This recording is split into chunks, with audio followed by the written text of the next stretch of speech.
Pourquoi Imu est autant intéressé par Vivi et a autant tenu à tuer le roi Cobra? Y a-t-il un traître chez les 5 doyens? Et quelle est l'identité ou au moins le nom de la mère de Luffy? Croyez-moi, cette vidéo va vous refaire découvrir l'entièreté de One Piece et vous n'allez absolument pas regretter de l'avoir visionné. Pour la première théorie, on va parler du probable traître chez les 5 doyens. Ou plutôt, on va parler du fait qu'il y en a un qui est vraiment différent des autres. Je parle de celui qui a écopé du pentacle satanique numéro 1, Shepard Jupiter, qui possède le fameux pouvoir de se transformer en ver des sables.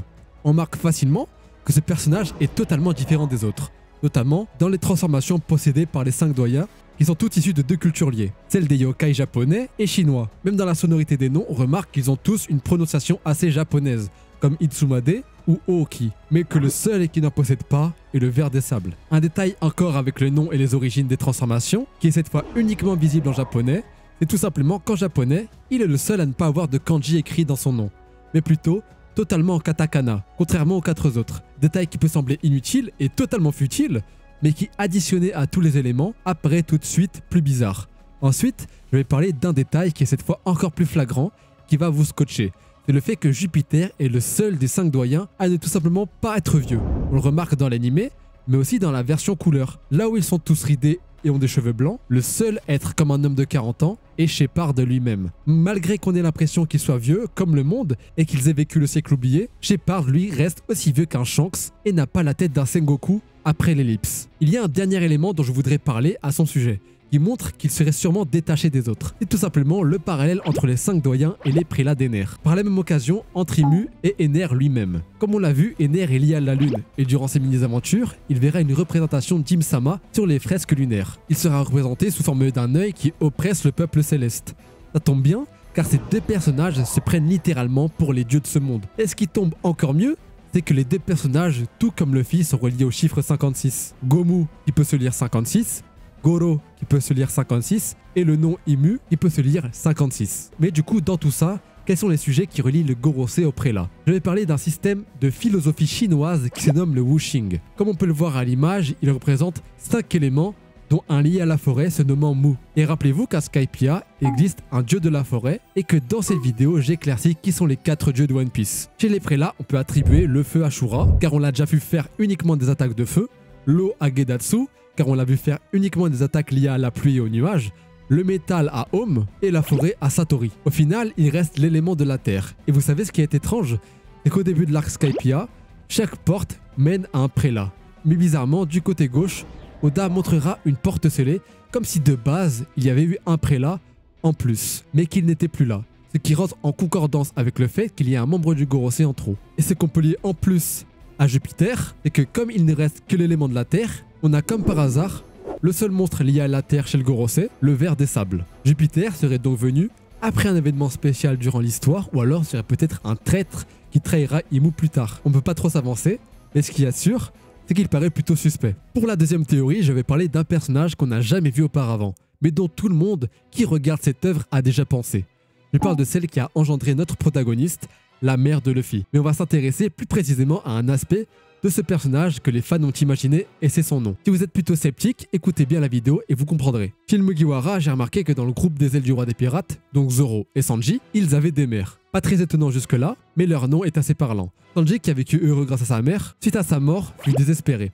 Étonnamment, sa mère n'avait pas de nom en rapport avec le thème de la famille. Chacun des membres a un nom faisant un jeu de mots entre une couleur et une heure de la journée. Par exemple, Sanji a la couleur noire et son nom Sanji veut dire 3 heures. Pareil pour leur père qui a pour nom Jaji, qui ne signifie pas forcément une heure, mais qui a toujours le suffixe Ji à la fin. Pourtant, leur mère se nomme Sora et est bien loin de la construction familiale que leur a donnée Oda. Et ce qui est fou, c'est que ce nom signifie ciel. Élément peut-être inutile actuellement, mais quand je vous dis qu'Oda nous a donné l'arbre généalogique de Zoro en SBS et qu'on nous a révélé que sa mère qui est morte de maladie s'appelait Terra, en référence à la terre, là, tout prend son sens. Les 2 ailes du roi des pirates ont tous 2 une génitrice faisant écho à la terre et au ciel. Ce qui peut être étonnant, c'est que Jinbei aussi a un jour été appelé par un élément. Lors de son apparition à Impel Down, la traduction l'a surnommé le premier fils de la mer. Et ce n'est pas une erreur car le titre Kaikyo no Jinbei, qui peut être traduit par Jinbei, le chevalier de la mer, peut être aussi traduit littéralement par Jinbei,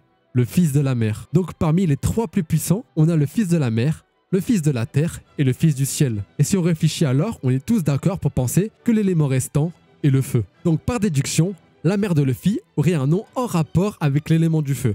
Étant donné que Luffy a des attaques assez enflammées, comme le Red Hawk ou le Red Rock, qu'il a 2 frères reliés au feu grâce au Mera Mera no Mi, et qu'il a un père relié à cet élément, car son nom fait littéralement référence au dragon. Et qu'en plus, par-dessus le marché, Luffy est lui-même le dieu soleil. Alors on peut imaginer qu'il est tout à fait logique que leur mère soit liée à cet élément. On pourrait alors imaginer un nom plus occidental, comme la mère de Zoro, et elle s'appellerait Paira. Ou alors, on pourrait très bien avoir un nom plus japonais, commençant par les syllabes Ka ou Hi, qui sont issus des kanji faisant référence au soleil et au feu. Pour cette troisième et dernière théorie, je vais aborder le cas de Vivi. Et pourquoi elle risque de devenir la prisonnière de l'antagoniste final, Im-sama. Donc restez bien accrochés car c'est le mélange entre mes recherches et mes analyses les plus profondes. Déjà, d'où je tire cette conclusion? Et comment c'est possible? Qu'est-ce qui dans One Piece pourrait faire penser qu'Imu veut Vivi?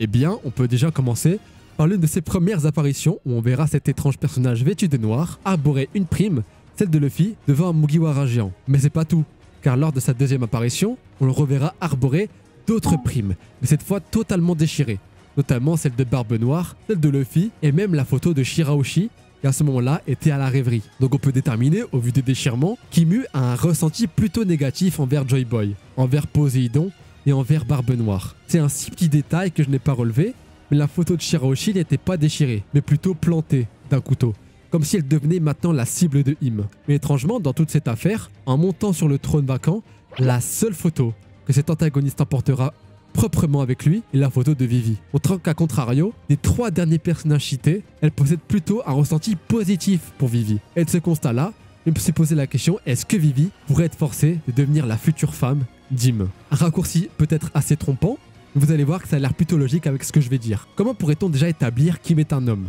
Eh bien simplement, car dans l'épisode de One Piece où on parlait d'Imu, sachez qu'il y a une subtilité en japonais que peu de gens connaissent. Les Tenryubito ont tous un suffixe en fonction de s'ils sont une femme ou un homme. Les Tenryubito femmes ont le suffixe gu à la fin de leur nom quand ils sont appelés. Et les hommes, eux, ont le suffixe sei. Imu est bien sûr appelé avec le suffixe sei lors de l'épisode adaptant le chapitre 1060. Il y a encore une autre preuve de ça, c'est lors de la discussion entre Ivankov et Sabo. Iwa dira que Imu était le nom de l'un des 20 souverains faisant partie de la famille Nerona, qui ont fondé à l'origine, il y a 800 ans, le gouvernement mondial.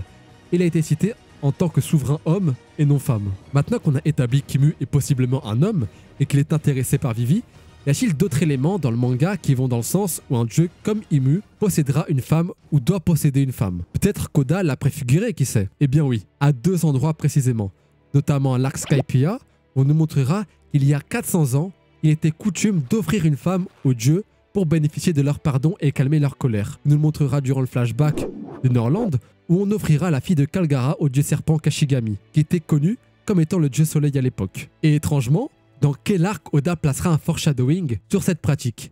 À l'arc Alabasta. On verra dans les tombeaux des rois, où se situait le poneglyphe indiquant Pluton, qu'il y avait sur les murs l'illustration d'un peuple offrant un serpent, une personne sur une balance. Symbole d'équilibre et de pardon. Et ce qui coïncide dans les événements récents de One Piece avec cette action, c'est Saturne durant l'arc de Egghead qui dira qu'une femme a été offerte au dieu de la Terre Sainte et qu'elle en a été la 8e femme. On n'a pas précisé qui, mais il se peut que ce soit un membre du Gorosei ou simplement un habitant de Marie-Joise. Est-ce que Ginny a été la femme de n'importe qui? Bonne question. Étant donné qu'une femme choisie par un dragon céleste lui appartient, Saturne n'aurait pas pris la femme d'un de ses confrères pour lui faire passer des expériences, mais plutôt une femme pour lui. Ou pour Imu, qui sait. Il y a vraiment plusieurs choses qui auraient pu se passer. Et ça expliquerait aussi pourquoi lors du chapitre de l'apparition du roi de ce monde, pourquoi à l'endroit où on peut trouver un Mugiwara géant, il y a 7 entrées présentes. Cet endroit serait alors un tombeau où sont entreposés les corps des femmes d'Imu et ça correspondrait au nombre de siècles qui séparent le siècle oublié de notre présent. 7 siècles pour cette femme. On pourrait s'arrêter ici, mais en vérité, ça ne s'arrête pas là. Car après avoir fait des recherches sous l'inspiration de Vivi, j'ai remarqué quelque chose de vraiment étrange. Son personnage a vraiment existé dans l'histoire de notre monde. Il est issu du personnage de la reine Néfertari qui a vécu en Égypte. Et le plus fou, c'est qu'attention, elle a été la 8e femme du pharaon très connu Ramsès II, qui était connu pour être littéralement Dieu. D'ailleurs, c'est pour ça que la reine Néfertari écopera du surnom de l'épouse de Dieu. Mais pas seulement, car elle se faisait aussi appeler la reine des 2 terres, qui signifiait qu'elle était la reine de la Haute-Égypte et de la Basse-Égypte. Ce qui rentre directement en corrélation avec le fait qu'en devenant la femme d'Imu, elle deviendra reine de Marie-Joise, donc la Haute-Égypte, et avec la mort de son père, le roi Cobra deviendra la reine de la Basse Égypte, donc Alabasta. Merci à tous d'avoir suivi cette vidéo, j'espère qu'elle vous aura plu. N'hésitez pas à la liker, à commenter, à partager sur vos Discord ou vos potes qui veulent en savoir plus sur One Piece. N'hésitez pas à me le dire dans les commentaires si j'ai réussi à vous apprendre un truc sur l'œuvre. Dites-moi aussi si vous pensez qu'une de ces théories se vérifiera avec le temps et si vous y croyez. Si la prochaine vidéo, portez-vous bien. C'était Scanor, au revoir.